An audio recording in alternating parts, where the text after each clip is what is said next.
Well, hello, my fellow pre-meds, and congrats on making it to part 3 of carbohydrate metabolism. So as I promised, this slide deck is going to be lighter than parts 1 and 2. You're all experts on anaerobic and aerobic metabolism at this point. I just want to add some final touches discussing other monosaccharides other than glucose and the PPP, or the triphosphate pathway. Don't gatekeep these videos. If you have a friend who's currently studying for the MCAT, be sure to share the playlist with them. It really helps the channel grow, and I would really appreciate it. So let's get started with fructose. There's something unique about fructose, as we'll see in just a bit, in its metabolism. So fructose is found in fruit honey and in table sugar. So table sugar is essentially sucrose made up of the two monosaccharides, glucose and fructose, joined to one another via a glycosidic bond. More on that in our carbohydrate structure and function video. But what I really want to highlight over here is how the metabolism of fructose is unique. So rather than reading these bullet points for you, I'll show you with this diagram for visual learners. So you can see that this is the pathway of glycolysis once it starts with glucose. However, if you're starting with fructose, there's sort of an alternate pathway. Specifically, the fact that fructose is first going to be phosphorylated by fructokinase to form fructose 1-phosphate. Now, because you have fructose 1-phosphate, it will not be phosphorylated by this rate-limiting enzyme, which is PFK1, unlike fructose 6-phosphate. When you started with glucose, fructose 6-phosphate is phosphorylated by PFK1, the rate-limiting enzyme of glycolysis. And therefore, when you're entering via glucose, because you're passing that rate-limiting enzyme, you're entering through it, it keeps glycolysis in check. So if you have glycolysis running rampantly and you don't need it to run anymore, it will shut the process down. However, if you're using fructose and then entering via fructose 1-phosphate, PFK1 cannot act on fructose 1-phosphate and phosphorylate it, and therefore it will enter essentially in place of fructose 1,6-bisphosphate. So there's only one difference here, is that because fructose 1,6-bisphosphate has 2 phosphate groups on it, once you break it down into 3 carbon molecules, so into 2 3-carbon molecules, DHAP and G3P, they both contain phosphates. However, when it comes to fructose 1-phosphate, when you break it down into 2 3-carbon molecules, as you can see, dihydroxyacetone phosphate does contain a phosphate group, but glyceraldehyde does not. But no worries, because downstream, you're going to phosphorylate that glyceraldehyde 3-phosphate so that you're able to carry out glycolysis normally. But the idea here is, because fructose 1-phosphate is bypassing this PFK1, this rate-limiting enzyme, what's going to happen is fructose is going to enter into glycolysis and allow it to run unchecked. And because this happens, you get a buildup of pyruvate in the cell, and that's converted to acetyl-CoA, and because you have a ton of acetyl-CoA, it's going to be shunted towards fatty acid synthesis. More on that in our next slide deck on lipid metabolism. But essentially, because you have a lot of acetyl-CoA, you start to store away fat, and that's why you'll see that people who are trying to lose weight or maintain their weight will try to avoid sugary beverages that are high in fructose. Okay, and just a quick clinical correlate over here. Aldolase B, which was the enzyme that breaks down fructose 1-phosphate into 2 trioses, when it's deficient, you're going to have a buildup of fructose 1-phosphate. Again, you don't need to know the clinical aspects. Just know that if an enzyme is deficient, like biochemically, the reactant that was supposed to be processed by the enzyme is going to increase in concentration. Likewise, if you have a deficiency in fructokinase, as you can see right here, you'll have a buildup of fructose. Okay, let's move on to galactose metabolism. Unlike fructose, galactose metabolism isn't really unique. It's kind of similar to what happens with glucose. The only difference is that galactose is being processed by multiple different enzymes, not very high yield. Just know that eventually galactose is converted to glucose 6-phosphate to then enter glycolysis at this point, at the glucose 6-phosphate point. So it's still going to be acted on by PFK1, which is the rate-limiting enzyme. So it's not going to hijack glycolysis like fructose did and have it run unchecked. It's going to be checked and regulated by PFK1, the rate-limiting enzyme. All right, now let's talk about the pentose phosphate pathway. Again, on the MCAT, not entirely high yield, but there are certain points that you have to know for the MCAT. So the starting material over here is glucose 6-phosphate, and that's essentially this glucose 6-phosphate that you had from glycolysis. It gets shunted away to the PPP pathway, sometimes also called the HMP shunt pathway. And the entire purpose of the PPP pathway is to generate these two products, NADPH, which, as we'll see in the lipid metabolism video, is involved in the synthesis of fatty acids and cholesterol, and to be able to generate ribose 5-phosphate, which is the sugar involved in nucleotide synthesis for RNA and DNA. You also want to know that there's an oxidative and a non-oxidative phase. The oxidative is irreversible and the non-oxidative is reversible. The way I think of this is the non-oxidative is the opposite of oxidative, so reductive. In reality, it's not a reductive phase, but that's just how I think of it, to think R and R, so reductive, reversible, oxidative, irreversible. Okay, and I'll show you the product of these two phases over here. So you can see the oxidative phase, that's where you get your two NADPH molecules. Of course, there are multiple steps over here, going from glucose 6-phosphate to ribose 5-phosphate. Don't worry too much about the intermediates, just know that you're generating two NADPHs over here. And the rate limiting enzyme is glucose 6-phosphate dehydrogenase. A lot more you have to know about this in med school. For here, just know that is the rate limiting step of this whole process. And then the non-oxidative or the reversible phase is where you generate your ribose 5-phosphate.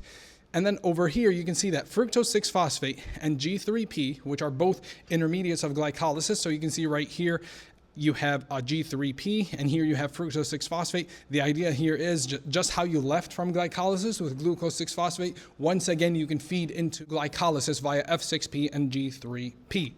Okay, so what are the functions of NADPH? Well, I kind of already mentioned that they're involved in fatty acid and cholesterol biosynthesis. Again, more on that in our lipid metabolism slide deck. They're also involved in immune function and antioxidant defense. You don't really need to know the details for the MCAT. You'll be asked about those in med school. NADPH is involved with NADPH oxidase to generate reactive oxygen species, and at the same time, it can combat oxidative damage to the cell via glutathione. Again, not very high yield. Just know that they're involved in immune function and antioxidant defense. Okay, now this slide brings it all together. That is all carbohydrate metabolism together. So we're starting off with glucose, as you can see right here, and then we're undergoing glycolysis, a 10-step process. And essentially, you want to know this right off the bat, what we're trying to do is to oxidize all the carbon molecules within glucose, because when you oxidize something, you're taking energy away from it and storing it in the molecule that you are reducing. So that's essentially what we're doing when we oxidize glucose, or the carbons in glucose. We are storing that energy in the form of NADH, the high energy electron carriers, to be able to carry those downstream and shuttle them in the electron transport chain. In the process, we're also generating two ATPs. So here's our ATP spreadsheet right here. We're generating two ATPs net from glycolysis.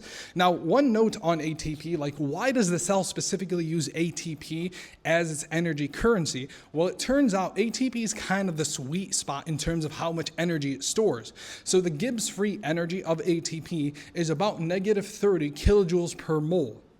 If it were less than this, say if it was like -5 kilojoules per mole, of course, first note that, a negative Gibbs free energy is a spontaneous reaction, so it's going to be energetically favorable, so you want it to be negative. So if it's less than -30, let's say -5, then there are certain reactions that it won't be able to carry out because it just has too little energy in it. Well, wouldn't it be wiser to create an even higher energy molecule, like let's say -300 kilojoules per mole? Well, the problem over there is, like, if you were to go to a shop and have a $100 bill and go buy some groceries, they're going to give you some change back. So any extra amount, like minus your groceries, you're getting that money back. Of course, nowadays you probably won't because of the crazy inflation. But in the olden days, way back when, like 5-6 years ago, when our money actually was worth something, if you paid $100, you get your change back. Well, it turns out that the cell doesn't work that way. Like, if you store -300 kilojoules within a molecule, so that its Gibbs free energy is -300, and you carry out a reaction that, say, only requires 20 kilojoules per mole, that extra 280 is just lost energy. So that's why it makes sense to use a smaller energy currency, like -30. And then if you need to power a reaction that's more than 30 kilojoules, then you can use multiple of those ATPs. Okay, so after the process of glycolysis, we have 2 pyruvates. Now, the 2 pyruvates are going to enter the pyruvate dehydrogenase complex, of course, assuming oxygen is present, in order to be converted to acetyl-CoA. Again, we are storing more energy in those high energy electron carriers by generating 2 NADHs. And note, we lost 2 CO2s. So you lost 2 carbon atoms, 2 of the original carbon atoms that were originally in your glucose molecule. Of course, now they were in the form of pyruvate, but you still lost 2 carbon atoms over there. Once you have acetyl-CoA, that's going to enter the Krebs cycle. Each loop of the Krebs cycle is going to result in the loss of 2 CO2s, generating 3 NADHs, 1 FADH2, and 1 GTP. Now you'll note that once the Krebs cycle has ran twice with the 2 acetyl-CoAs that we just synthesized, we've essentially lost all the original carbon molecules that were in glucose. So we lost 2 from the pyruvate dehydrogenase complex and 4 during the Krebs cycle. So all of that glucose molecule has essentially been oxidized so that we've stored all the energy in the form of high energy electron carriers, and now it's all gone as CO2. Okay, so after that, we have our high energy electron carriers, which are going to enter the electron transport chain and convert that high energy that was stored as high energy electrons into a proton gradient across the inner mitochondrial membrane. And recall that the inner mitochondrial membrane is impermeable to hydrogen atoms. So the only place that those hydrogen atoms can leak into the matrix is through complex 5, which is ATP synthase, to synthesize ATP. And that's how you end up getting 26 to 28 ATPs from oxidative phosphorylation. And then if you do all the math, you'll end up with about 30 to 32 ATPs per glucose molecule. And of course, if you don't have oxygen, then you really shut the process down right here, and you only generate 2 ATPs anaerobically. Okay, these are some knowledge checks. You can pause the video. I'm going to speed through them, but if you have any questions for me, please reach out to me and I'll be glad to clarify things. All right, there's another one. Okay, so this was the end of our carbohydrate metabolism video series. If you have any questions for me, again, reach out. I'll be glad to help out. Use our Anki cards to aid with memorization. And I'd really encourage you to try to understand the underlying mechanisms behind the concepts discussed here so that you don't have to rely too much on memorization. All right, good luck with the MCAT, and I'll see you in the next one. These videos, at least as of now, are sponsored by you. So if you're interested in supporting me to be able to continue to make these high quality MCAT playlists, you can support me either via Patreon or by buying me a coffee. Links in the description down below, as well as the links for everything else, including the link to our growing pre-med companion Discord community.